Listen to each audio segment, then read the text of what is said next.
নষ্টমি করতেছো? ছোট বোন মানুষ আমার, ছোট বোনের জামাইয়ের সাথে নষ্টমি করতে লজ্জা করে না তোর? স্যার আরে আম্মা কি করছেন?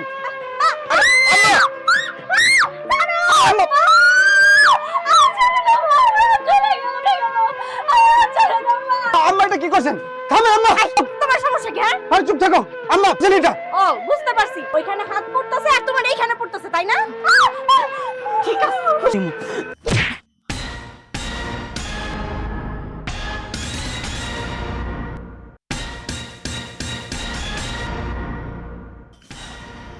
অনেক সহ্য করছি, আর না। আরে কি করতেছেন আপনারা? একটা এতিম মেয়েরে প্রত্যেকদিন আপনারা এইভাবে বাইন্দা বাইন্দা মারতাছেন না? হ্যাঁ, আপনারা কি পাইছেন এটা? হ্যাঁ, এবার পাইছি মারার কাম করে তাই মারছি। এইটা কি আবার কৈফিয়ত দিতে হইবে আপনার কাছে?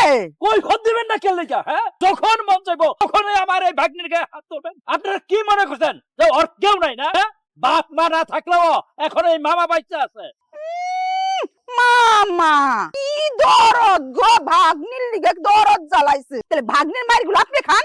হ্যাঁ মামা, মা কিন্তু একদম ঠিক কথাই কইছে। আপনি এক কাজ করবেন, সকালবেলা আসবেন 10 মিনিট করে মার খেয়ে যাবেন, একটু ব্যায়াম হইব, আবার বিকালবেলা আসবেন 10 মিনিট মার খাবেন, তাহলেই তো হয়ে যাবো। তাহলেই তো আপনার আদরের ভাগ্নি আর মার খাবো না। চুপ বেদব মাইয়া, একের মার মতন হইছে। হ্যাঁ, কোন সাহসে তুই তোর বড় বোনের গায়ে হাত তুলছস? হ্যাঁ, কেরা বড় বোন? হ্যাঁ, কারে কারে কো বড় বোন? এটা বড় বোন, সৎ বোন মানে না, আমি বড় বোন হিসাবে।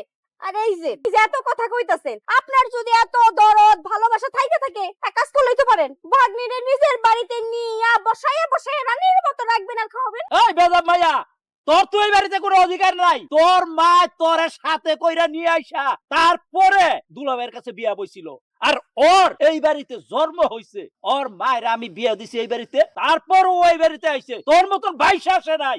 এই বুড়া, চোখ নামাইয়া কথা কও, চোখ নামাইয়া। কিরে মা, তুই ওগুলোকে কি অপরাধ করছস, কি অন্যায় করছস?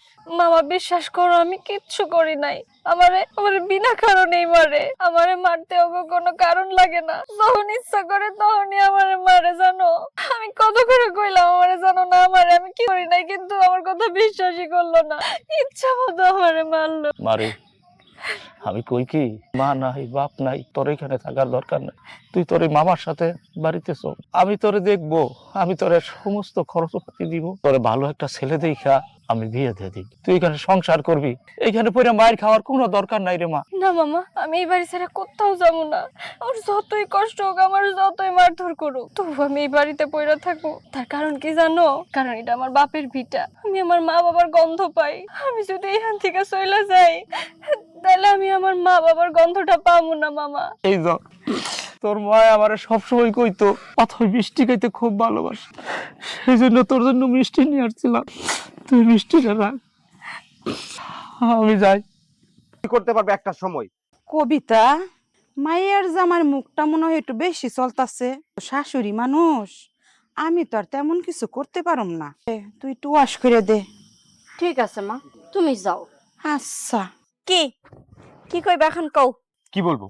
তোমার সাথে কথা বলতেও আমার ঘৃণা লাগছে। কি লাগতেছে? ঘৃণা লাগছে। লাগবেই তো, এখন তো ঘৃণাই লাগবো। আমার সাথে কথা কইতে ঘৃণা লাগবো, এখন আমার সাথে কইতে ভালো লাগবো না? কারণ ওই যে একজন আছে না, তার সাথে কথা বলতে ভালো লাগবো, রোমান্টিক কথাবার্তা চলবো, তাই না? কবিতা, তুমি কিন্তু এখন বেশি বাড়াবাড়ি করছো। ও, তুমি নষ্টই করতে পারবা না, আমি কইতে পারবো না? কবিতা, আমি নষ্টামি করি তাই না? ওরা তো বড় সস্তি, আমার গায়ে হাত তুললি না? আমার গায়ে তো হাত তুললি তুই। আমার গায়ে হাত তুলছস? এত বড় সাহস তোরে কে দিছে? চুপ! তোমার এত বড় সাহস, তুমি ঝাড়ু দিয়ে আমার গায়ে বাড়ি দিলা? তোমাদের মতো কিছু মেয়েদের জন্যই না পুরুষরা পরিবর্তন হয়, পরিবর্তন হয়ে ডিভোর্স দেওয়ার চিন্তা ভাবনা করে, আর তখন সমাজের মানুষ বলে এই ছেলেটাই খারাপ। তুমি যে এমনি বসে আছো না, সেটা আমি ভালো করেই জানি। আর এটাও ভালো করে জানি তোমার মন খারাপ, কারণ তোমার যখন মন খারাপ থাকে তখন তুমি একা একা বসে থাকো। আজকেও তোমাকে মারছে, তাই না? তুমি কেমনে বুঝলা? বুঝতে পারছি। কি বলবো বলো, তুমি তো এই বাড়ির মেয়ে, আমার বউয়ের বোন, আর আমি তো আমার স্ত্রীর স্বামী, এই বাড়ির জামাই। আমাকেই ছাড়ে না, তোমাকে আর কি ছাড়বে? দেখছো ভাই, তুমি আমার মনের কষ্টটা ঠিকই বুঝতে পারছো। এই বাড়িতে আমার কষ্টটা কেউ না বুঝলে তুমি ঠিকই বোঝার চেষ্টা করো। তুমি তো আমার আপন কেউ না, তাও কেমন করে জানি বুঝো। আমার মন খারাপ থাকলেও বুঝো, আমার যদি ওরা মারধর করে তাও বুঝো। আজকে আমারে না ওরা দুজন অনেক মারছে জানো, বিনা কারণে। আমি কিচ্ছু করি নাই, তাও আমার অনেক মারছে। মারে কত করে জিজ্ঞেস করলাম যে কেন আমারে মারতেছো, আমারে কয় তোরে মারতে তো কোনো কারণ লাগে না, মন চাইলেই মারি। আচ্ছা বুঝলাম, আমার মা আমারে মারছে, আমি মাইনা নিলাম। কিন্তু আমার ছোট বোন, ও আমার গায়ে হাত তুলে।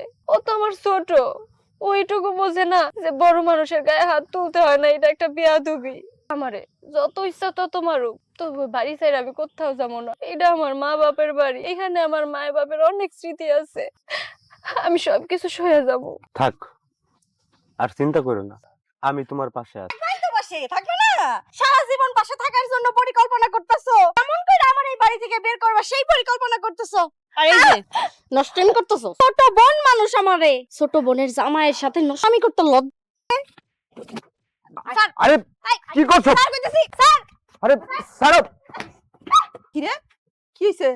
মা এই দুইটা মিলা ফষ্টি নষ্টি করতেছিল, একজন আরেকজনের হাতের উপরে হাত রেখে সুন্দর, আবার কয় আমরা তো পরকীয়া করিই না। এই তোরে এত মায়ের মারি, তারপরে তোর লজ্জা নাই? বিশ্বাস করো মা, ও যা কইতাছে সব মিথ্যা কথা, এমন কিচ্ছু না। আমরা কোনো পরকীয়া করতে, আমি তো রাসেলরে একদম ভাইয়ের মতোই জানি। ও হাতে হাত রাইখা চাপ দিছস। জামাই বাবাজি, তোমারে তো কিছু কইতে পারুম না, তো তুই যে হাত দে চাপ দিছ, এই হাতেরই আজকে শিক্ষা দিমু। আরে আম্মা কি করছেন? আরে আম্মা, আম্মা,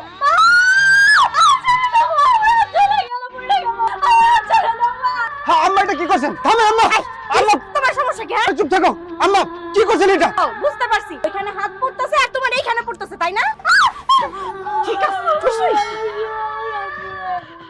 আম্মা এটা আপনি কি করলেন? ওর হাতটা পুরাই দিলেন। আম্মা আপনি কিন্তু ধৈর্যের সীমা অতিক্রম করে যাইতাছেন। চুপ, একদম চুপ। এখন তো ওর হাত পুরাইছি, আর একটু দেরি হইলে তোর কপালে পুরাইয়া দাগ দিয়ে দিমু। তোর চরিত্রের মধ্যে সমস্যা আছে। কিরে এই জায়গায় দাঁড়া দাঁড়া কি শোনাস?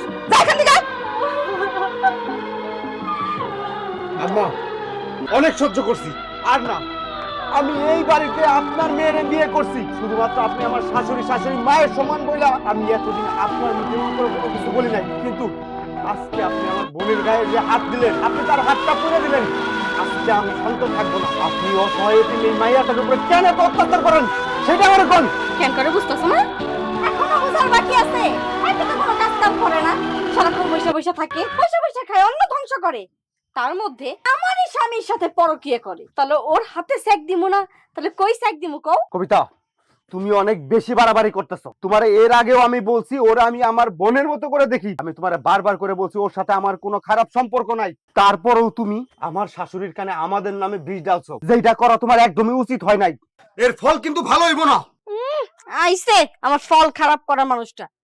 মামা, মামা বাড়ি আছেন? কেডা? মামা আমি সূর্য। আসসালামু আলাইকুম। ওয়ালাইকুম সালাম। তুমি কি মনে কইরা আমার বাড়িতে? মামা জরুরি কথা বলার জন্য আসছি। কি কথা? অথৈকে অনেক ভালোবাসি, অথৈ আমাকে ভালোবাসে। আমরা একে অপরকে অনেক পছন্দ করি। আমি অথৈকে বিয়ে করতে চাই। আপনি ছাড়া তো অথৈর কোনো গার্জিয়ান নাই, ওর একমাত্র গার্জিয়ান তো আপনি। আপনি যদি দয়া করে আমাদের ভালোবাসাটা মেনে নেন, আমি অনেক খুশি হব মামা। কি কো? অথইরে তুমি ভালোবাসো? হ্যাঁ মামা, আমি অথৈর অনেক ভালোবাসি। অথৈ আমার ভালোবাসে। আমি ওকে বিয়ে করতে চাই। ও আমাকে বিয়ে করতে যাচ্ছে, কিন্তু ও চাচ্ছে না যে ওর ফ্যামিলির বাইরে গিয়ে আমাকে বিয়ে করতে। ও বলে ওর মা কষ্ট পাবে, আপনারা সবাই কষ্ট পাবেন, এজন্য ও রাজি হচ্ছে না। আপনি যদি নিজ দায়িত্বে ওকে একটু বুঝাইতেন, আমার বিশ্বাস ও না করবে না মামা। কিসে? তুমি জামাইটা সকাল থেকে খুঁজে পাইতাছি না, কই গেছে কও তো? আমি কেমনে কমু? দেখ আবার কোন সিপাইসা বাইজা শুরু করছে। আরে বাড়ির আশেপাশে খুব ভালো করে দেখছি, কোনো জায়গাতে নাই। আর তোমার সতীনের মায়া তো ঘরেই আছে, তাহলে গেল ডাকু। এই যে নবাবজাদা, কথা নাই বার্তা নাই, কই গেছিলেন গা আপনি? এ নাও, এখানে 2 লাখ টাকা আছে। টাকা? কিসের টাকা এটা? এটা তোমার কাবিনের টাকা। ও যাক, এতদিনে তোমাকে জামাইয়ের বুদ্ধি হইছে। কবে থেকে এই কাবিনের টাকাটা চাইতেছিলাম, দিয়ে দিছো, ভালো হইছে। এ নাও, এটা কি নিয়ে দেখো। সম্পত্তির দলিল নাকি? কিরে চুপ হয়ে গেলি কে? কি লেখা আছে তোর নামে? জায়গা আগুলা বাড়ি সম্পত্তি সব কিছু দিছে তো? না, হ্যাঁ? তোমাকে জামাই আবার তালাক দিছে? কি তালাক দিছে? ওই গোলামের বাচ্চা, তুই এটা কি করছস? তুই আমার মায়ের তালাক দিছিস কেন? তুই কি ভাবছস আমার মায়ের তালাক দিয়া তুই ভালো থাকবি? তোর আমি ভালো থাকতে দেবো? আচ্ছা অনেক হয়েছে, অনেক শুনছি আপনার কথা। এতদিন শুধু মুখের উপরে কথা বলি নাই, কারণ আপনি আমার শাশুড়ি, আর শাশুড়ি মায়ের সমান। আমি কখনো চাই নাই যে মায়ের সাথে বিয়াদবি করতে, কিন্তু আপনি শুধুমাত্র আপনার জন্য আমার জীবনটা একদম শেষ হয়ে গেছে। শুধুমাত্র আপনার জন্য আমার সংসারটা নষ্ট হয়ে গেছে। আপনার জন্য আপনার মেয়ে এতটাই খারাপ হয়েছে, এখন আমার সাথে কিভাবে কথা বলতে হয় সেটাও ভুলে গেছে, তার স্বামীর সাথে কিভাবে আচরণ করতে হয় সেটাও ভুলে গিয়েছে, শুধুমাত্র আপনার জন্য। বাদ দে তো, চিন্তা করিস না, চিন্তা করার কি আছে? এক জামাই চলে গেছে, আবার আরেক জামার কাছে বিয়া দিমু। 2 লাখ টাকা তো নগদ পাইছি, আরেক জামার কাছে যখন বিয়া দিমু 3 লাখ টাকা কাবিন দিমু, 5 লাখ টাকা হয়ে যাইব। তোর ভালো দেখে আমি একটা জায়গা কিনে দিমু, ভালো মতো সংসার করবি। চিন্তার কোনো কারণই নাই, আমি আছি তো, তোর পাশে আমি আছি।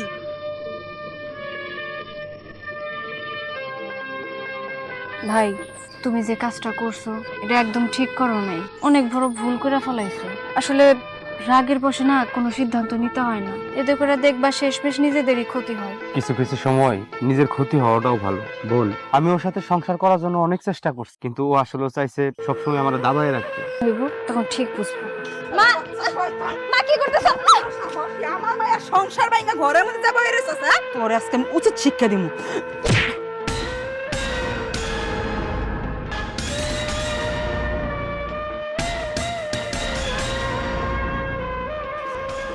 অনেক সহ্য করছি, আর না।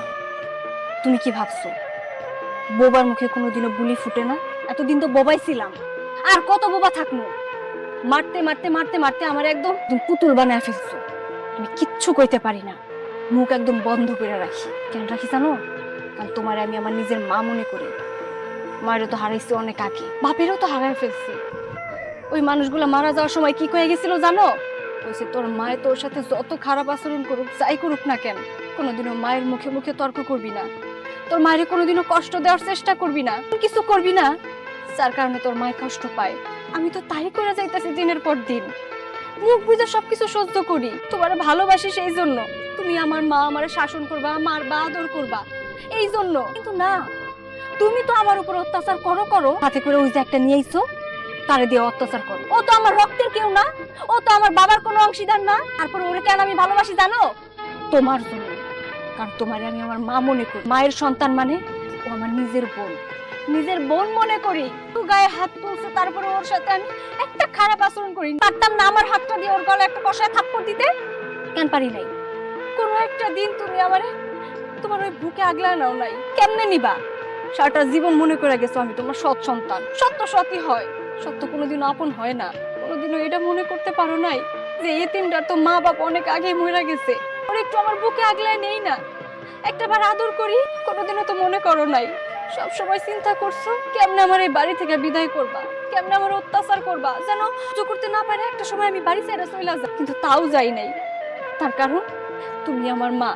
এই বাড়িতে থাকলে অন্তত একটা দিন না একটা দিন তোমার আদর ভালোবাসা আমি ঠিকই পাবো। একজন মা পারে তার সন্তানের ভবিষ্যৎটা উজ্জ্বল করতে, মাই পারে তার সন্তানের জীবনটা নষ্ট করে দিতে। তোমার মেয়ে যে ডিভোর্সি নারী হয়ে এই জায়গায় দাঁড়িয়ে আছে কার জন্য? তোমার আশকারা পাইতে পাইতে পাইতে পাইতে কবিতা আজকে এই পর্যন্ত। তুমি কবিতা দুইজনে মিলে কত অত্যাচার করছো ওর উপরে। যে স্ত্রী যখন তার স্বামীর গায়ে হাত তুলে, সেই স্বামীর মান সম্মান যে কই গিয়া দাঁড়ায়, তুমি বুঝছো না তোমার মেয়ে বুঝছে? কেউ বোঝার চেষ্টা করো নাই। আর যে মানুষটার সাথে আমারে পেছে, আমারে ওই মানুষটারে এত বড় কলঙ্কের দাগ দিছো। আসলে আমাদের মধ্যে কোনো কিছুই নাই মা, বিশ্বাস করো। আমার তো ভাই বোন আপন বলতে কেউ নাই। আসলে আমি আমার ভাইয়ের মতো জানতাম, ও আমার বোনের মতোই ভাবতো। ও সবসময় আমার এসে সাপোর্ট দিত, আশ্বাস দিত।